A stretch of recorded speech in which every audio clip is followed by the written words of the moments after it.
Hello boys and girls, how did you get on with making your sledges last week? Have you got your box model sledge with your little passenger in ready to start using? We're going to test out how you can make your sledge move today. So when you've watched me have a go, then it's up to you to have a go with your own sledge. So here's the one that I've made, and I want you to watch now and see some of the things that I want you to think about when you're making your sledge move. Okay, so your first challenge with your sledge is, how can you make it move? Have a little think. Have you already had a little guess? Have you had a little try?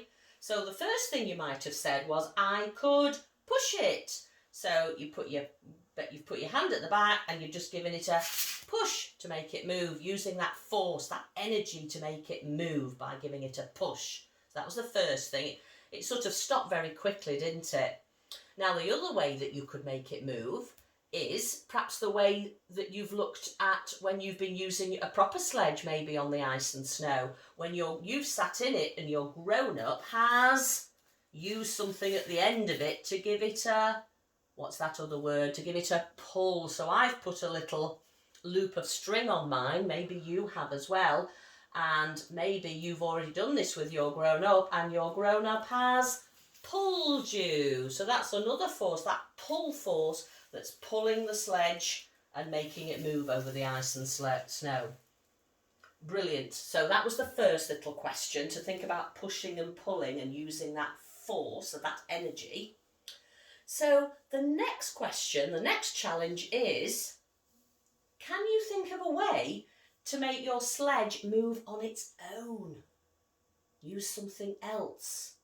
Now, in the video that we watched of the boys and girls last week, moving their sledge, they were sitting on their sledges, they were at the top of a little slope, weren't they? And if you've ever been sledging, you can do your own sledging from the top of the slope to the bottom by sitting on it, and your grown-up might give you a little pull, but then you would travel down that slope all by yourself without anybody pulling you.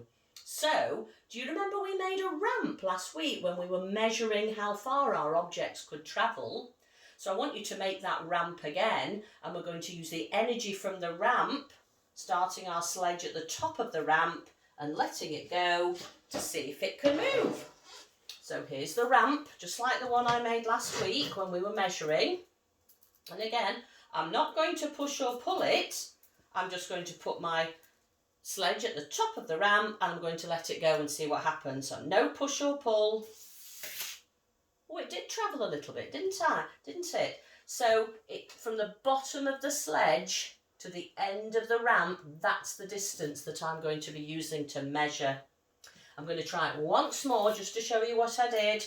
At the top of the ramp and let it go and see how far it travelled. Now, let me just measure that so I can use my measuring skills, putting my centimetre ruler, and it's measured about 6 centimetres, so it's travelled 6 centimetres. So I'm just going to write that down to remind me of that number. There's my 6 centimetres. Now, my ramp, the material of my ramp, it feels smooth and it feels shiny. So that was a good surface for my sledge to travel on. But when I've touched the floor feels quite rough. So what I'm going to do is to maybe change the surface so that when my sledge gets to the bottom of the ramp, I'm going to put another smooth, shiny surface there to see if that helps it move a little bit further.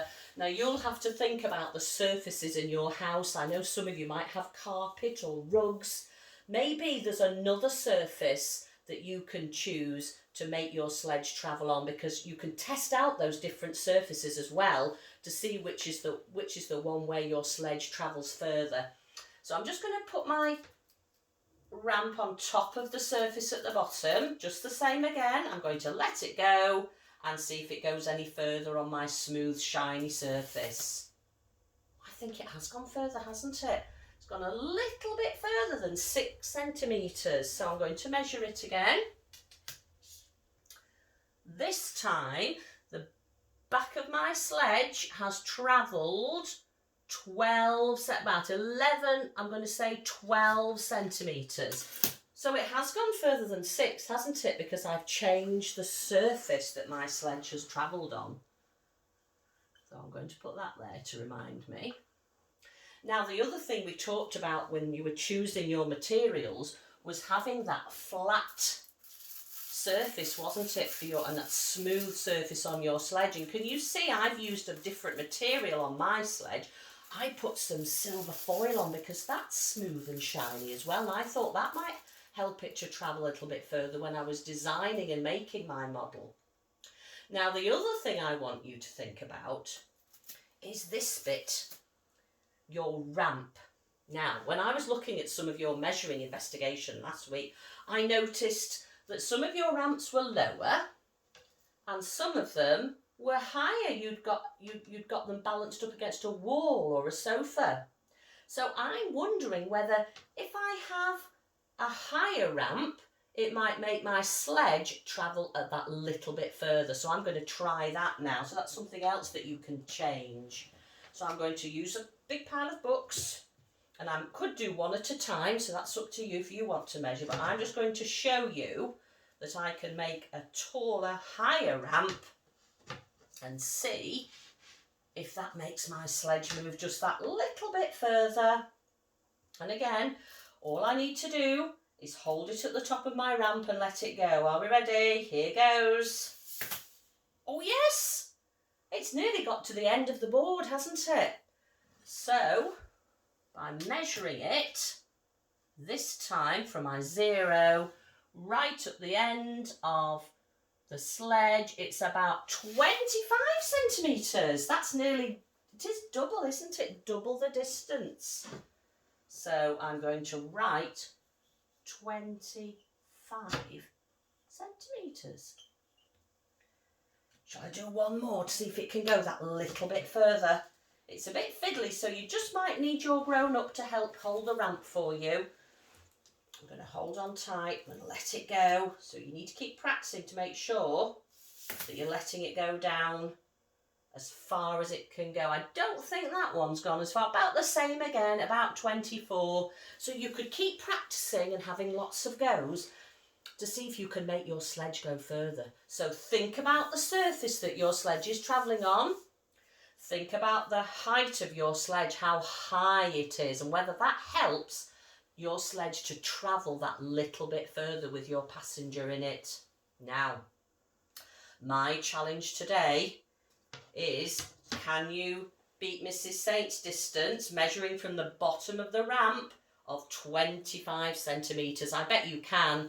I bet you're going to find out lots of different things and have lots of practice at changing the height and the surface to see if you can make your sledge travel the furthest that it can go.